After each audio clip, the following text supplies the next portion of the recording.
Hello everyone and welcome back to the Belgian Beer Brothers channel. Cedric here in Antwerp with yet another brew review, and this is one that some of you may have been looking out for. I promised you guys that I would give away a bottle of Muscabella 2023 by Boerenerf if we reach 250 subscribers by New Year's Eve. We got to like 247. And at the time I already told you guys that of course I am gonna give away this bottle, but I don't know how this happened, but for some reason as of today we officially surpassed 250 subscribers. We have 251, so yeah, with still great feeling, but as already advertised, I am gonna give away this bottle. How, I'll tell you guys at the end of the video. But first off, what are we giving away, or what are we tasting today? Now this is the Boerenerf Muscabella Lambic with Muscat and Mirabelle, Muscat d'Alsace, and this is the harvest of the year 2023. Now who is Boerenerf? Let's start with that. I'm gonna do an in-depth brewery breakdown about Boerenerf later on, because they do have a very interesting history. They have family ties to Eilenbosch, for example, dating back to the late 1800s. But Boerenerf itself is a blendery in Beersel, not so far from Oud Beersel amongst others. A blendery that is not limited to lambic and gueuze, but also makes wine, mead. They are totally into fine and high quality beverages. That's all I'm gonna tell about the brewery for now. They were founded in 2020, so they're only 4 years young. They make some interesting blends. They try to keep a schedule of about 4 releases per year, but yeah, they're way too interesting to just tell everything in 2 minutes. Now about this particular beer, I don't often do beers that I have tried before on this channel, because I like to discover my beers with you guys, but of course sometimes we do have to do the classics. And this is not by far a classic. On the contrary, this is a rather limited beer, and you'll be glad to get your hands on one of these, but hey, I'm giving away one. So, but I tasted this beer with a group of friends in Antwerp, in station 1280, I believe, and I was immediately sold. I gave this a very high score. I'm very interested in seeing how I'm gonna score this today. But this is a very interesting beer. Now, first off, let me talk about the label, the packaging. Just by seeing this, you guys will know by now, I love this. This is very calm. This is very simple, a lovely classic aquarelle. The label says everything it has to say. I maybe would have put the ABV on the front as well, but that is of course on the back. The back is a bit less calm. This is a lot of text, but this is a beautiful way of working. Also branded bottle cap, Boerenerf, and even a branded cork. Gets delivered in 37.5 centiliter champagne bottles. But about the beer, let me start by reading the label for you guys. Muscabella strong beer. Strong beer. This is a 6.85% ABV. Maceration of lambics with Mirabelle plums and Muscat grapes from the Alsace wine region. Ingredients: water, barley, wheat, grapes, plums and hops. And yes, they use it all. So they blend lambic that they get from the large brewers. Now, I kind of forgot where they got it. I think Oud Beersel and or Bonn. I'll have to look that up if I do the brewery breakdown. But in short, this is a let's say a classic lambic blend, but with those muscat grapes and those Mirabelle plums. Let's just dive right in. So that will call for a sour, sweet, fruity blend. You guys know that I like a bit of wine or vinous notes in my beers as well. So let's check this out.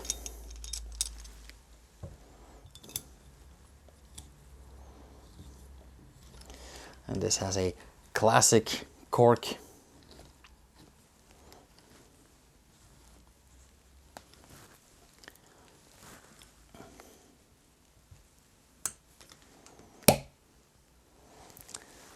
You hear that pop.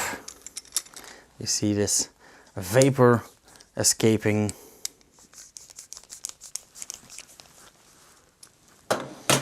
And here we have the branded Boerenerf bottle cap. Ooh. Now, unfortunately, I don't have a Boerenerf glass, but I do want to drink this in a classic Geus glass or lambic glass. So I took one of their neighbors out Beersel. But bear in mind that this is a beer that also drinks very well out of a posh taster glass.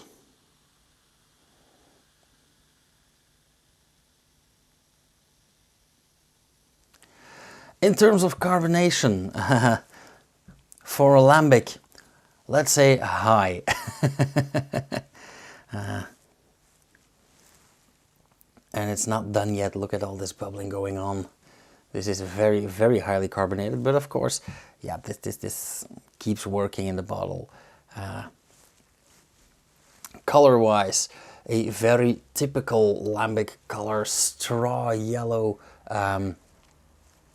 slightly hazy. Of course, there is some residue in the bottle. Extremely carbonated. A lot of foam, a lot of thick and dense foam, but also a lot of larger bubbles. And a nice off-white, I would say almost beige foam.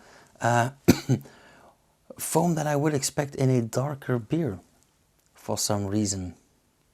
Now, of course, this lambic is macerated with those grapes, with those plums, with a lot of natural sugars from the fruits, a lot of fructose.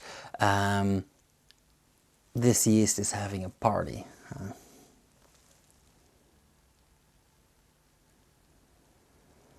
Oh, wow. Aroma-wise, oh, this is so good. I indeed get stone fruit, but not just plum, that would be too easy.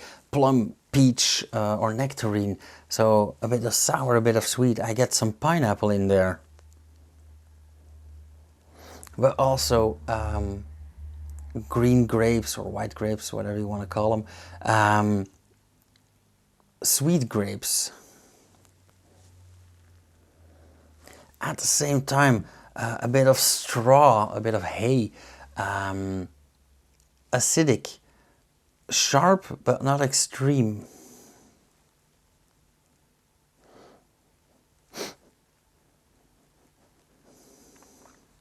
Very refreshing, very pleasant. Smells actually very summery, which I don't necessarily associate with a lambic.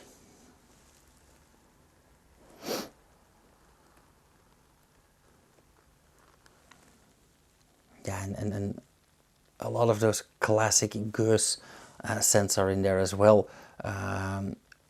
Some very fresh green apple or some overripe green apple. That nice acidic touch. Up until now, nothing negative yet. Maybe a slight touch of vinegar. And that is, of course, a matter of taste, whether you like it or not. But, yeah. Let's have a taste. Cheers.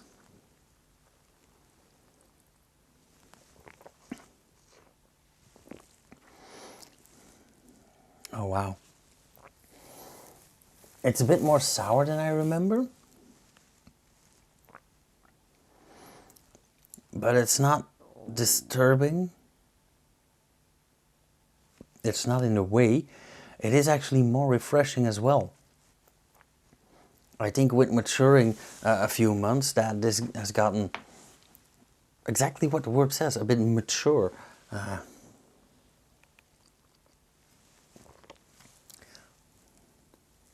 The initial taste is mainly a touch of vinegar, but a lot of green apple, like that just ripe sour green apple, peel and all. You bite and then all this you break the skin and then this tiny hint of vapor juice comes out. Exactly that moment. Actually, you bite an apple and it bites back. That kind of flavor. A slight touch of vinegar, maybe.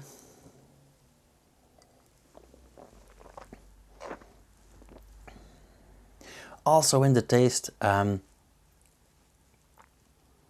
bit of hay, which softens it. A very tiny hint of hops, but that is almost non-existent. And this is again very summery, very fruity, very refreshing.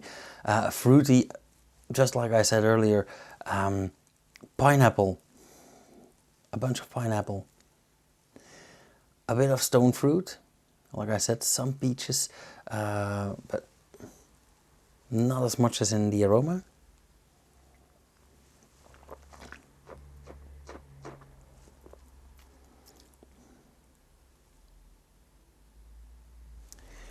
Slightly vegetal, but in a very pleasant way.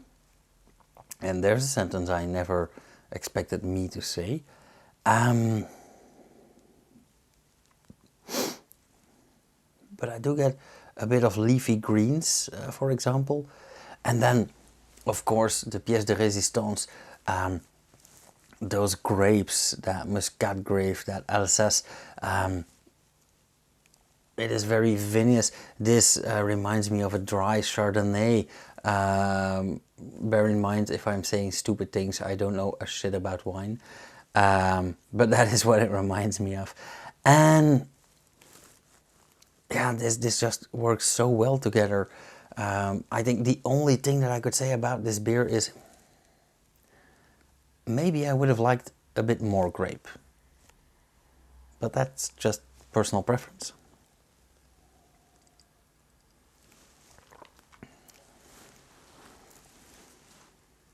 And the aftertaste is very, very soft.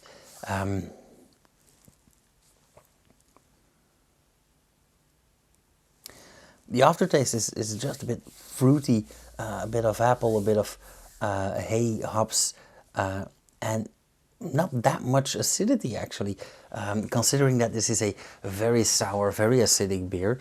In the aftertaste, it's mainly the mellow, soft version. So, downright beautiful. So, scoring this beer, I am gonna give this a 4.5. Because I'm a big fan. Actually, I bought 10 of these bottles and I've been handing them out as a gift to some people that mean a lot to me. I gave one to the president of the Antwerp Beer College when he had a rough time. I know he's a lambic head, so. And I gave one to two of my best friends when they got married on Halloween. But they are both enjoying their best life and loving fine wines and beers, and he's a beer sommelier as well. So I gave them a bottle. This is absolutely lovely. And here's your chance to get one of these as well. I don't know where they export to. I think they do export a fair bit, so you might be able to get your hands on some of these. However, like I said, I'm giving you a chance to win this bottle right here. And when I gave away that Omer Brut Nature, which was also rather limited, I was lucky enough that the winner didn't only live in Belgium, but also not far from here, a 20-minute drive. So I handed it over personally. Actually, I wonder how you liked it. So if you're watching, give some feedback, mate. But I am willing to ship this worldwide, depending on who wins. This might become quite expensive, but a promise is a promise. And I have seen in the demographic that I do have a lot of viewers in France, in Spain, in Italy, but also in the UK, in the US, in Thailand of all places, some in Australia, some in Eastern Europe. So yeah, let's see where this goes. How can you win this bottle? Well, I'll put up something on Instagram, for example, but all I want you to do, but I will post the steps on Instagram, is follow me here, follow me on Instagram, and just comment on either one of those two platforms with two things. First off, who you want to share this bottle with, because 37.5, that's a two-person bottle, like it or not. So who you're gonna share it with and why. I'm very interested in why. And please be more creative than just, I wonder what it tastes like. Then it's up to a Wheel of Fortune to decide who wins. I will put it up on Instagram probably tomorrow or a bit later this week if I'm not too busy. And let's say I draw a winner the 31st of January. I think that's a symbolic date. That all being said, thank you guys so much for watching and sticking with me. Thank you for subscribing, each and every one of you, all of those 251, and those that will in the future and have in the past. If you like this video, please comment, hit the thumbs up.